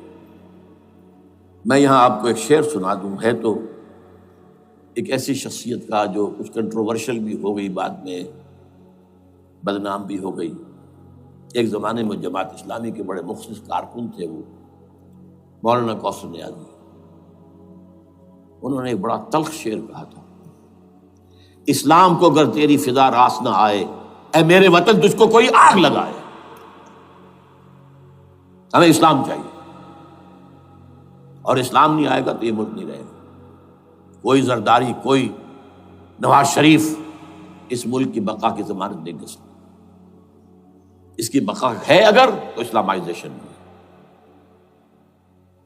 61 سال کی ہماری بے وفائی اللہ کے ساتھ کیے ہوئے وعدے کی، اس کا ایک عذاب ادنا ہم جھیل چکے ہیں. 71 یاد کی سن 71 پاکستان 2 لخت، 93,000 مسلمان پاکستانی بھارت کی قید میں بھیڑوں بکریوں کی طرح ہانک کر لے جائے گئے، ٹرکوں میں بھر بھر کر، جیسے کہ ڈیرہ غازی خان سے بھیڑیں بکریاں آتی ہیں لاہور میں ذبح ہونے کے لیے. کنسنٹریشن کیمپس میں ہمارے ٹائیگر نامی جرنیل نے پیش کیا اپنا ریوالور. کتنے لوگ مارے گئے، کتنا فساد ہوا. مسلمان کے ہاتھوں مسلمانوں کا خون کتنا ہوا. یہ اللہ کا ایک خاص عذاب ہوتا ہے. میں نے وہ آیت آپ کو سنائی تھی، قل هو القادر على ان يبعث عليكم عذابا من فوقكم او من تحت ارجلكم. اے نبی سے کہہ دیجیے اللہ اس پر قدرت رکھتا ہے، جب چاہے تم پر کوئی عذاب اوپر سے بھیج دے، تمہاری زمین کے نیچے سے نکال دے. زلزلہ آیا تھا کہ نہیں؟ او یلبسکم شیعا، ایک تیسری شکل بھی ہے. نہ اللہ آسمان کو کوئی تکلیف دے، نہ زمین کو. زمین پھٹے گی تو آدمی جائے گا نا اندر، بلکہ تمہیں گروہوں میں تقسیم کر کے او یلبسکم شیعا فیذیق بعضکم بعض بعض، تو ایک دوسرے کی قوت کا ایک دوسرے کو مزہ چکھائے. تم خود ایک دوسرے کے گلے کاٹو. ہمیں کسی اور قوم کو تکلیف دینے کی ضرورت نہیں ہوگی. یہ کام ہمارے ساتھ ہو چکا ہے 1971 میں. بہرحال اب اس کے بعد بھی تاخیر تو ہماری جو کی تو ہے. اب ہم اس جگہ پر پہنچ گیا کہ شاید اب عذاب الاکبر آنے والا ہے. وہ آیت بھی میں نے شروع میں پڑھی تھی، وَلَنُذِيقَنَّهُم مِّنَ الْعَذَابِ الْأَدْنَىٰ دُونَ الْعَذَابِ الْأَكْبَرِ لَعَلَّهُمْ يَرْجِعُونَ. چھوٹا عذاب آیا سن 71 میں پاکستان. بہرحال مغربی پاکستان تو برقرار رہا، اس کا نام بھی پاکستان رہا. اب شاید بڑا عذاب آ رہا ہو، بلکنائزیشن جس کے نقشے جو ہیں دنیا میں شائع کیے جا چکے ہیں. اور اس اسلامائزیشن کے لیے جو میں کہہ رہا ہوں کہ اس کے بغیر یہاں پاکستان نہیں رہے گا، اس کے لیے اس کی جو دستوری، تدریجی، قانونی، پرامن اگر راستہ اختیار نہ کیا گیا تو ملیٹنسی بڑھے گی. یہ رکنے والی نہیں ہے. یہ جو اوپر کا جو علاقہ ہے ایک ٹرائنگل ہے جس کا نقشہ کھینچا ہے ایک بہت بڑے مصری ادیب اور مورخ نے، شکیب ارسلان ان کا نام تھا. انہوں نے کہا ہے کہ یہ پامیر سطح مرتفع جو ہے پامیر، جسے روف آف دی ورلڈ کہا جاتا ہے، اس سے پہاڑوں کے سلسلے نکلتے ہیں. کوئی چین کی طرف چلا گیا، کوئی تبت کی طرف چلا گیا، کوئی قراقرم ادھر آ گیا پاکستان کی طرف، ہمالیہ آ گیا پاکستان انڈیا کی طرف، ادھر ہندو کش چلا گیا افغانستان میں. یہ سب جیسے کہ ایک جو پہیا ہوتا ہے اس کے جو لگے ہوتے ہیں اسپوکس جنہیں کہتے ہیں. اس نے کہا کہ ایک طرف ہمالیہ اور ایک طرف ہندو کش، اس کے درمیان میں جو قوم رہتی ہے، اب نوٹ کر لیجیے، یہ ہمالیہ کا اینڈ جو ہے مغربی، وہ کیا ہے، یہ نتیا گلی وغیرہ اسی کا حصہ ہے. اس کے بعد ختم، دریائے سندھ بہ رہا ہے، لیکن اوپر جا کر وہ ٹرن دیتا ہے رائٹ کو، تو پھر اب وہ قراقرم اور ہمالیہ کے درمیان جاتا ہے، یہاں تک کہ انڈیا سے جو اس کا داخلے کا راستہ آ جاتا ہے. لیکن یہ جو ہے یہ درمیانی راستہ، یہ اصل میں ہندو کش ادھر اور ہمالیہ ادھر، اس کے درمیان جو قوم آباد ہے. اور اس ٹرائنگل کا بیس ہے مالاکنڈ کا پہاڑ، مالاکنڈ، ہمالیہ، ہندو کش. اس ٹرائنگل میں جو قوم آباد ہے، شکیب ارسلان کہتا ہے اگر پوری دنیا میں اسلام کی نبضیں ڈوب جائیں تب بھی یہاں کے لوگوں میں اسلام کی نبض چلتی رہے گی. یہ وہ علاقہ ہے جہاں سے پاکستان کے طالبان کا آغاز ہوا، جہاں سے پرامن تحریک چلی تھی اس کا راستہ روک دیا گیا. اب وہ شدت پسندی پر آ گئے، اور یہ شدت پسندی بڑھے گی اگر آپ نے تشدد سے روکا. اگر امریکہ کے چمچے بنے رہے، اگر امریکی ایجنڈے ہی کو پورا کرتے رہے اور اپنے لوگوں کو مارتے رہے، تو جواب میں غریق چراغ حقیقت کو گل کیا تم نے، تو موج دودھ سے صد آفتاب ابھریں گے. یہ اب جو آ رہے ہیں، کہاں سے آ رہے ہیں آپ کے یہ خودکش حملہ آور؟ یہ وہی ان لوگوں کے رشتہ دار ہیں نا جو امریکی بمبارڈمنٹ میں مارے گئے ہیں. کتنے ہیں جن کے بچے ختم ہو گئے، بیٹے مر گئے. یہ جو ہمارے ہاں ایک کمانڈوز کے کیمپ کے اوپر جو حملہ ہوا تھا اور خودکش بمبار، جس سے کہ شاید 18-19 بہترین آپ کے کمانڈوز ختم ہوئے تھے، وہ کون تھا؟ وہ خود کمانڈو تھا. اندر کوئی اور تو جا ہی نہیں سکتا تھا، یہ کمانڈوز کا کیمپ تھا، اور اس کے میس میں نہ کوئی جا سکے. وہ خود کمانڈو تھا. اس کی بیٹی لال مسجد کے اندر جلی تھی. اب آپ اندازہ کیجئے کہ اس کے دل میں جو کھول رہا تھا اس کا جذبہ، اس نے اس کو ٹھنڈا کیا خود جان دے کر. تو یہ جان لیجیے، ادھر باجوڑ میں حملہ ہوا تھا، ادھر جو ہماری ملٹری پریڈ کے اوپر حملہ ہو گیا. تو یہ بات رکے گی نہیں. اور یہ ظاہر بات ہے کہ اب شمال سے لے کر نیچے تک کی بات ہے. وہاں پر بھی میں نے شروع بھی کہا تھا یہ خطرہ حقیقی ہے، غیر حقیقی نہیں ہے، وہمی اور خیالی نہیں ہے. اس لیے کہ اب جو اس علاقے سے جا رہے ہیں ہجرت کر کے کراچی، وہی ان کی جگہ ہے، وہیں پر ان کے رشتہ دار ہیں، محسود ہیں، وزیری فلاں ہیں، یہ ہیں وہ ہیں، وہاں وہ جا رہے ہیں. اور وہاں پر بھی ظاہر بات ہے کہ جو کچھ ہو رہا ہے افغانستان میں اور جو کچھ ہو رہا ہے شمال سرحدی صوبے میں، اس کا ایک تسلسل ہوگا. میں یہاں یہ عرض کر دوں آپ سے کہ تقریباً 4 سال قبل، بلکہ 4.5 سال، میں انتہائی مایوسی کو پہنچ چکا تھا کہ پاکستان کا وجود باقی نہیں رہے گا. میں نے یہی تقریر کی ہے 29 فروری سن 2004 کو اسی جگہ. پاکستان جواز کھو چکا. یہ اسلام کے نام پر تھا. ویئر از اسلام؟ جو اسلام یہاں وہ تو بھارت میں بھی ہے، وہ تو امریکہ میں بھی ہے. وہ کہاں ہے اسلام کا سیاسی نظام، اسلام کا تعزیراتی نظام، اسلام کا کرمنل لا، اسلام کا سول لا، اسلام کے فیملی لاز کہاں بنائے تھے اس شخص نے جو فیلڈ مارشل بنا تھا، خود ساختہ، جو اس نے قوانین بنائے تھے. تمام علماء نے کہا تھا، تمام مکتبہ فکر کہ غلط ہے. تحریک کوئی نہیں اٹھائی، یہ ان کی غلطی تھی، کوتاہی تھی. جمہوریت کی تحریک میں شامل ہو گئے، اس پر کوئی تحریک نہیں چلائی. بہرحال وہ نظام کہاں ہے؟ وہ نظام تو قائم نہیں کیا. اس حوالے سے یہ اپنا جواز کھو چکا ہے. نو ریشنل ریزون دیت جسے کہتے ہیں فرینچ کے اندر، ریزون دیت، کسی چیز کی ریزن ریشنل آف ایگزسٹنس. اس کے بعد یہ ہے کہ پچھلے سال سے کچھ مایوسی میں کمی ہوئی. Number 1، chief justice of Pakistan Iftikhar Muhammad Chaudhry کے اندر ہمت اللہ نے دی، وہ کھڑا ہو گیا. جرنیلوں کے جمگھٹے کے اندر ایک سویلین آدمی جو ہے جس درجے کا مرعوب ہو سکتا ہے، آپ اس کا اندازہ کر لیجیے.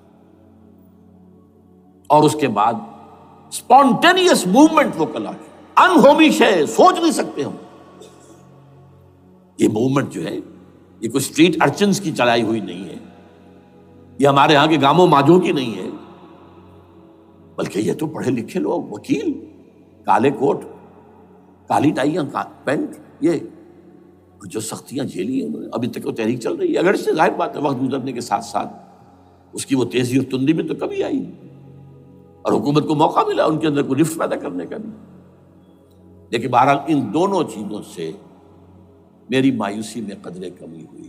اب دوسری بات وہ تھی 18 فروری کے الیکشن کا پرامن طور پر منعقد ہو جانا. میں یہ سمجھتا تھا کہ جو اس کے اندر دخل اندازی ہے، ریگنگ ہو گئی ہوئے. کیسے ممکن ہے پاکستان میں الیکشن ہو اور ریگنگ نہ ہو؟ پھر تحریک چلے ہی چلے، کیونکہ تحریک تو چل رہی ہے پہلے سے، صرف اس کے اوپر تیل اور ڈالنا ہے نا.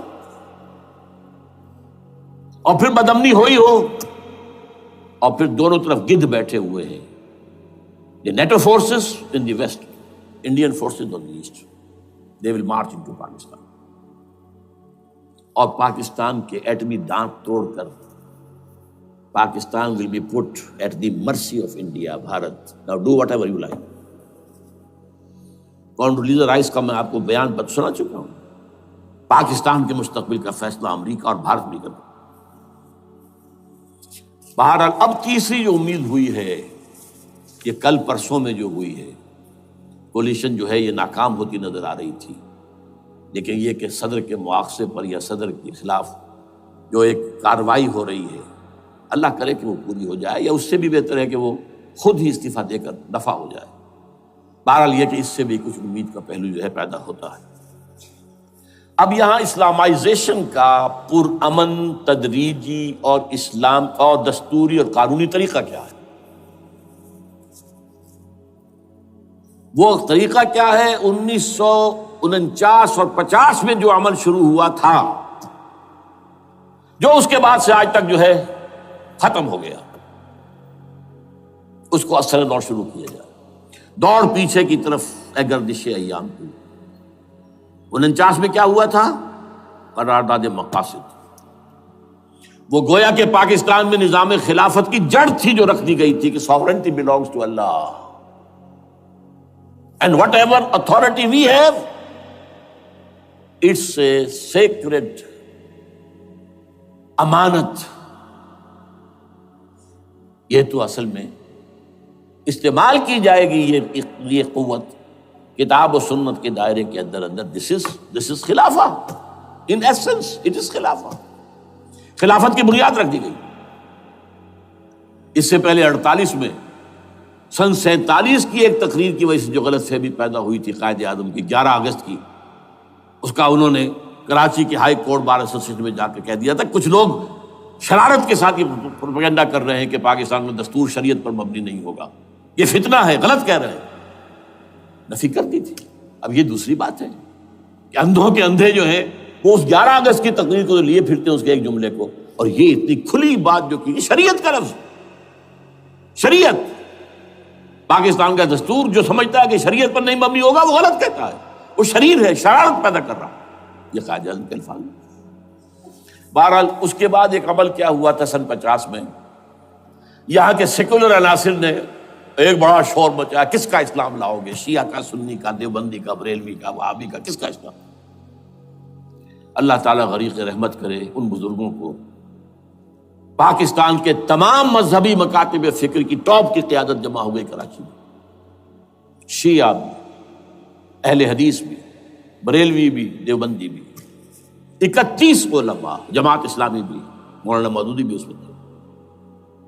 انہوں نے 22 پرنسپلز ایگریڈ اپون، دستور بنانے کے لیے یہ 22 پرنسپلز ہیں، حاضر بناؤ دستور.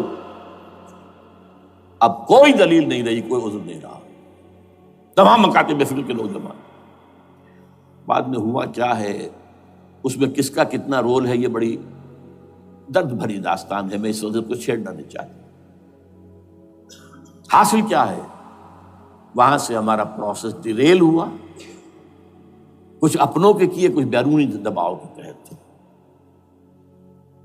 قرارداد مقاصد کی سزا دی گئی لیاقت علی خان کو، تم نے پاس کرائی ہے. اسے ایسے قتل کیا گیا کہ سراغ تک نہیں ملا کہ کس نے قتل کیا. یہ ایسے تو نہیں ہوتا،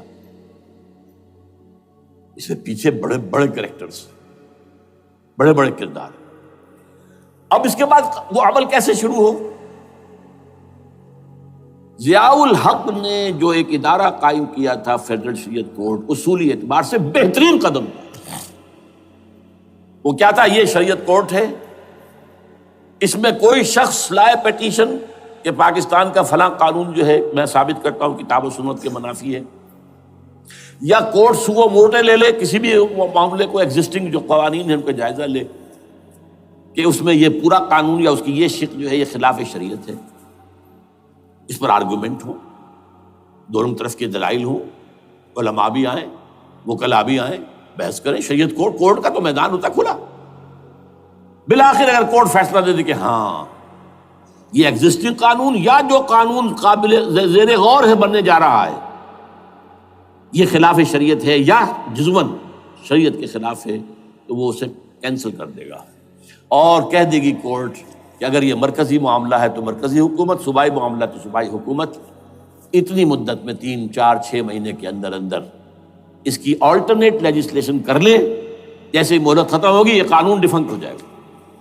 اصولی اعتبار سے اس سے زیادہ صحیح اسکیم کوئی نہیں سوچ سکتا، آج بھی میں قائل ہوں. لیکن یہ بدبختی تھی اس شخص کی، ضیاء الحق کی، اس کو بالکل غیر مؤثر کر دیا. 2 ہتھکڑیاں پہنا دی، 2 بیڑیاں پہنا دی. کانسٹیٹیوشن آف پاکستان آپ کے دائرۂ کار سے خارج ہے، یہ سیکریٹ کاؤ ہے، ہاتھ نہ لگانا. جو جوڈیشل پروسیجرل لاز ہیں، ضابطۂ دیوانی، ضابطۂ فوجداری، یہ بھی تمہارے دائرے سے خارج ہے. مالی معاملات 10 سال تک خارج، اور فیملی لاز مستقل خارج. انا للہ و انا الیہ راجعون. اب کرنے کا کام کیا ہے؟ نمبر 1، فیڈرل شریعت کورٹ کے دائرے پر جو تحدیدات ہیں، لیمیٹیشن سے ختم کی جائیں یکسر. نمبر 2، اس کا سٹیٹس کم سے کم ہائی کورٹ کے درجے کا ہونا چاہیے. نمبر 3، اس میں جید علماء کو لا کر بٹھایا جائے، ان کی میجورٹی ہونی چاہیے. وکلاء بھی ہوں، جدید تعلیم کے، جدید قانون کے جاننے والے، لیکن علماء بھی ہوں. اگر آپ جید علماء کو لے آئیں گے تو پھر وہ جو عام مولوی ہے بیچارہ، وہ جو پوری طرح نیم خواندہ ہے یا نیم تعلیم یافتہ ہے، یا ہمارا عام آدمی ہے جو طالبان کے انداز کے اندر وہ شدت پسندی پر آ گیا ہے، اسے یہ اندازہ نہیں ہے کہ دین میں اہمیت کس شے کی اول ہے، پھر دوسری کون سی، ثانوی شے کون سی ہے. اب اس کے بجائے علماء، جدید علماء، تمام جو ہے مسالک کے علماء اس میں شامل کیے جائیں. اس کے فیصلوں پر نظر ثانی کا کھلا موقع ہونا چاہیے. ایک دفعہ عدالت فیصلہ کر دے، نظر ثانی کا موقع ہونا چاہیے. اور کسی شہری کی طرف سے پیٹیشن آئے یا سو موٹو، وہ جائزہ لے اور ایک ایک کر کے قوانین جو ہے غلط ختم. ان کی جگہ پر لیجسلیشن پارلیمنٹ ہی کرے گی یا صوبائی اسمبلی کرے گی. کورٹ کا کام لیجسلیشن نہیں ہے. وہ یہ کہہ سکتا ہے کہ یہ معاملہ جو ہے شریعت سے تجاوز کر گیا ہے، یا فلاں جو قانون تم بنانے چلے اس کی یہ جو ہے شریعت کے خلاف ہے، بس فیصلہ یہ دے گی. ظاہر بات ہے لیجسلیشن اس کا کام نہیں، لیجسلیشن جو کرے گی آپ کی نیشنل اسمبلی کرے گی، آپ کی صوبائی اسمبلی کرے گی. لیکن وہ اس کا متبادل قانون لے آئیں اور پہلا قانون ختم ہو جائے گا. اچھا، اس عرصے کے دوران جو کونسل آف اسلامک آئیڈیالوجی پر ارب روپیہ خرچ ہوا ہے، اس کی رپورٹوں کے انبار لگ گئے ہیں، کسی ایک سفارش کو بھی آج تک پارلیمنٹ میں پیش نہیں کیا گیا. اور اس میں جید علماء رہے ہیں اور تمام مکاتب فکر کے علماء رہے ہیں. ان کی رپورٹوں کو رفتہ رفتہ پارلیمنٹ کے سامنے لایا جائے اور ان کے ذریعے سے نئی قانون سازی کی جائے۔ اگر آپ یہ قانونی دستوری راستہ کھول دیں گے اور تدریجاً اس طریقے سے Islamisation of laws of Pakistan ہو جائے تو ظاہر بات ہے کہ پھر جو دہشت گرد ہیں، دہشت پسند ہیں، جن کو آپ خطرہ کہہ رہے ہیں، خطرہ، طالبان آنند، طالبان آ گئے، طالبان آ رہے ہیں، اب ڈرو اور بچو اور مقابلے کی تیاری کرو اور اسلحہ تیار کرو، اگر یہ کام کریں گے تو پھر ظاہر بات ہے کہ وہ تو فساد ہوگا، اور فساد کا نتیجہ کیا نکلے وہ اللہ ہی بہتر جانتا ہے۔ لیکن یہ پروسیس جو میں نے بیان کیا ہے، اگر اس پر عمل ہو جائے تو یہ وہ پروسیس ہے جسے جنرل حمید گل نے کہا تھا کہ اگر ایسا ہو جائے تو یہ سافٹ ریولوشن ہوگا، بغیر تشدد کے، بغیر کسی اور کے۔ اگر نیت ٹھیک ہے اور اگر یہ واقعی جیسے قائم علی شاہ نے سمجھ لیا ہے اور جیسے کہ ذوالفقار مرزا نے سمجھ لیا ہے، اسلامائزیشن، اگر اس کو سب سمجھ لے، زرداری بھی سمجھ لے اور نواز شریف بھی سمجھ لے اور سب سمجھ لے، تو ظاہر بات ہے کہ پھر کسی توڑ پھوڑ کے بغیر، کسی اور بدامنی کے بغیر، کسی تشدد کے بغیر اسلامائزیشن یہاں ہو جائے تو سب کے دل خوش ہو جائیں گے، اور یہ سارا جو بھی تشدد ہے، یہ دہشت گردی ہے، اس کے راستے بند ہو جائیں گے۔ اگر ایسا نہیں کرتے تو غیر تعلیم یافتہ یا نیم تعلیم یافتہ، جن کو کوئی پورا تصور نہیں ہے، نہ دنیا کے حالات کا علم ہے، نہ شریعت کے جو اصل مصادر اور منابع ہیں، اصل سورسز، ان تک رسائی ہے، بس کچھ چیزیں سن رکھی ہیں۔ یہ تو معلوم ہے انہیں کہ داڑھی رکھنی ہے، سنت ہے، لیکن یہ کہ یہ فرض تو نہیں ہے بھائی، پھر اس کی کوئی خاص مقدار تو معین نہیں ہے، یہ تو نہیں جانتے۔ ویڈیوز ہیں، آڈیوز ہیں، ان میں گانے ہیں، اس میں آپ کو معلوم ہے کہ عریانیت ہے، جو بھی ویڈیوز ہیں، اور وہ تو ان کو جلائیں گے ان کی دکانوں میں۔ آپ تعلیم دے رہے ہیں لڑکیوں کو، وہ جانتے ہیں جو تعلیم آپ دینا چاہتے ہیں، آپ تو ڈانس کی تعلیم کو بھی وہاں پر نافذ کر رہے ہیں، آپ نے تو تعلیم کا شعبہ ہی دے دیا اسماعیلیوں کے ہاتھ میں، لہذا ان کا تو رد عمل ہوگا، ہوئے۔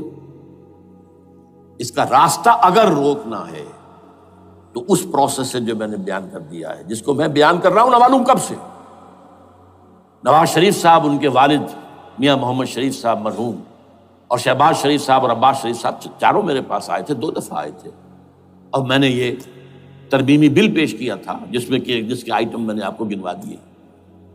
بہرحال نہیں کیا کچھ انہوں نے، لیکن یہ کہ اگر یہ نہیں کریں گے تو یہ کہ دوسری طرف یہ سمجھ لیجئے اس وقت پاکستان کے دینی مدرسوں میں شدید تحریک چل رہی ہے۔ لال مسجد یہ ایک سمبل بن چکا ہے، یہ ایک علامت ہے، اور یہ ملیٹنسی کی طرف بہت بڑی تعداد میں، خاص طور پر جو طالب علم ہیں عربی مدارس کے، طالبان کی سورس یہی تو ہے نا، یہی تھے جن سے کہ افغانستان میں طالبان ابھرے تھے اور یہیں سے پاکستان کو ابھر رہے ہیں۔ ان کے اندر شدید لہر ہے، اور کوئی بہت بڑا فساد ہو گیا اگر خدا نہ خواستہ تو that will be the end of Pakistan. اس سے بچنا ہے تو وہ راستہ اختیار کریں جو میں نے بیان کر دیا ہے، جو میں سال سے بیان کر رہا ہوں۔ دستور کا ترمیمی بل بنا کر دیا ہے، اسے عام بھی کیا ہے، البتہ اس عرصے میں ظاہر بات ہے کہ ہم کیا کریں گے، ہمارا کوئی پروگرام کسی ملیٹنسی کی طرف جانے کا نہیں ہے، ہم اسے مفید نہیں سمجھتے بلکہ مضر سمجھتے، یہ کاؤنٹر پروڈکٹیو ہے۔ ہمارے سامنے پروگرام کیا ہے؟ سے نکاتی پروگرام، بڑے پیمانے پر دعوت ایمان بذریعہ قرآن، نمبر 1۔ میری تمام سرگزشت کھوئے ہوئوں کو جستجو، میری سرگزشت جو ہے 50 سال سے اسی میں ہے، قرآن کو پڑھنا، پڑھانا، سیکھنا، سکھانا، عام کرنا، اور الحمدللہ ایک بڑی ٹیم تیار کر دی ہے میں نے اللہ کے فضل سے، جو یہ کام کر رہی ہے۔ دعوت ایمان بذریعہ قرآن، اور جو ایمان واقعتاً لے آئیں، جس کا ثبوت ہوگا شریعت پر عمل، جس چیز پر عمل کیا جا سکتا اور نہیں کرتے تو آپ مجرم۔ ہاں ظاہر بات ہے اس ایک حصہ ایسا ہے جس پر ہم عمل نہیں کر سکتے جب تک کہ نظام نہ بدل جائے، چور کا ہاتھ میں نہیں کاٹ سکتا، آپ نہیں کاٹ سکتے، لیکن جتنے